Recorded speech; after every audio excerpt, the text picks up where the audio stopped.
ఆయనకేమిటండి కోటికి పడగెత్తాడు అనేవారు.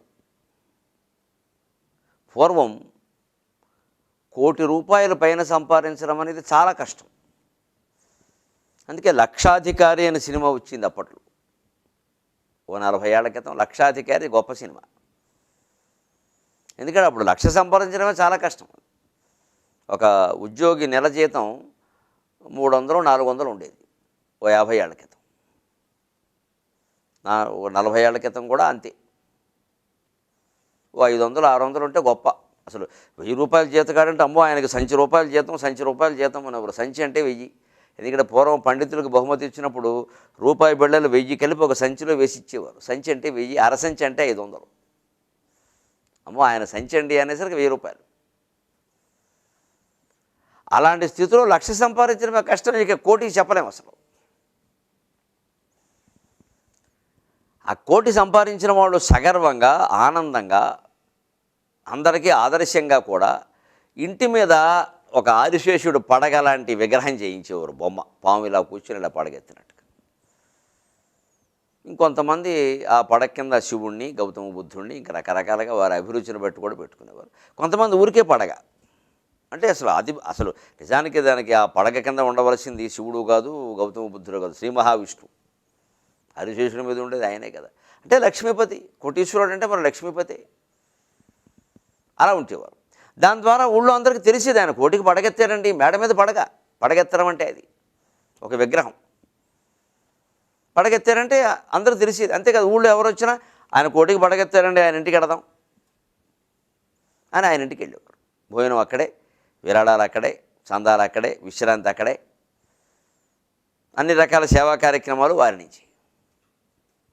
ఈవేళ 1 కోటికి కాదండి, 100 కోట్లకి 1000 కోట్లకి పడగలు ఎత్తిన వాళ్ళు ఉన్నారు. పడగలు పెట్టట్లా. ఎందుకంటే కొంపలు అంటుకుపోతే పడగలు పెడితే ముందు ప్రభుత్వం వాళ్ళు వచ్చి పడిపోతారు అధికారులు. 100 కోట్ల మరి ఏమి ట్యాక్స్ సంగతి ఏమిటంటారు. అందుకని ఉన్న సంపదను కూడా ఎక్కడెక్కడో దాచి మాకు లేదు అని అబద్ధాలు చెప్పుకునే పరిస్థితిలో ఉన్నాం. నిజానికి దీన్నే దరిద్రం అంటారు. లేకపోవడాన్ని పేదరికం అంటారు, దరిద్రం అన్నారు.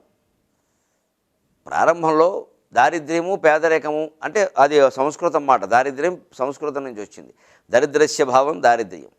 పేదరికం తెలుగులో వచ్చింది. పెద్దరికంలాగే పేదరికం తెలుగు మాట, తేడా ఏం లేదు. కానీ రాను రాను రాను రాను అర్థాలు ఎలా మారాయంటే పేదవాడు అంటే నిజంగానే లేనివాడు, దరిద్రుడు అంటే ఉండి కూడా సరిపోక లేదని రోజు ఏడిచేవాడు. ఈ దరిద్రం ఈ జన్మకి తీరేది కాదంటారు. అంటే వాడికి తీరాలని లేదు. పేదరికం తీరుతుంది, దరిద్రం తీరదు.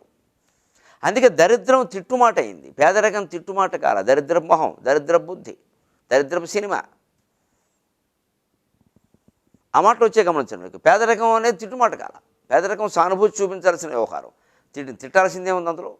అలా ఎందుకైంది అంటే పేదవాడు నిజంగా తనకి లేదని బాధపడతాడు. ఉంటే ఏదో కొద్దిగా ఆ పూట గడిస్తే చాలా సంతోషం అనుకుంటాడు. ఈ దరిద్రుడు అంటే నిజానికి ధనం సంపాదించిన వాడే, కానీ ఎంత అయినా సరిపోట్ల. ఇవాళ ఆ పరిస్థితుల్లోకి చేరమారుతాం. లేని పేదవాళ్ళ కంటే ఉన్న దరిద్రుడు ఎక్కువయ్యారు. అందుకే కోటికి పడగెత్తడం అనేది ఇవాళ అసలు మనం చూడలేము. ఎందుకంటే ఆయనకి ఎంతో ఉంటుంది, అద్దెంట్లో ఉంటాడు. ఇంక రకరకాలు ఏమిటంటే తెలవకూడదండి అంటాడు ఒకడు, లేదా నాకు కలిసి వచ్చింది అంటాడు. రకరకాలు ఉండి దరిద్రం అంటారు దీన్ని. అలాగా పూర్వం ఉన్నదాంట్లో కూడా హుందాగా ఉండేవారు, లేకపోయినా అంత బాధపడేవారు కాదు. ఉంటే ఉగాది, లేకుంటే శివరాత్రి అనేవారు. ఉన్ననాడు ఉగాదిలాగా శుభ్రంగా 6 రుచులు అన్నట్టుగా 6 రకాల రుచులతో పదార్థాలు వేసుకుని తినేవారు. లేనినాడు శివరాత్రి అంటే ఉపవాసం అని చెప్పేవారు, బాధపడేవారు కాదు. అది కోటికి పడగెత్తడం అంటే. నిజాయితీగా సంపాదిస్తే మనం కూడా పన్నులు కట్టవలసినవేవో కట్టేస్తే కోటి మనకు ఉందని చెప్పొచ్చండి, తప్పేముంది. ఇవాళ కోటి చాలామందికి ఉంది. 1 కోటి సంపాదించడం అనేది పెద్ద విషయమే కాదు. ఇవాళ ఏదో 100 కోటి అయితే ఆలోచించాలి, కానీ 1 కోటి పెద్ద విషయం కాదు.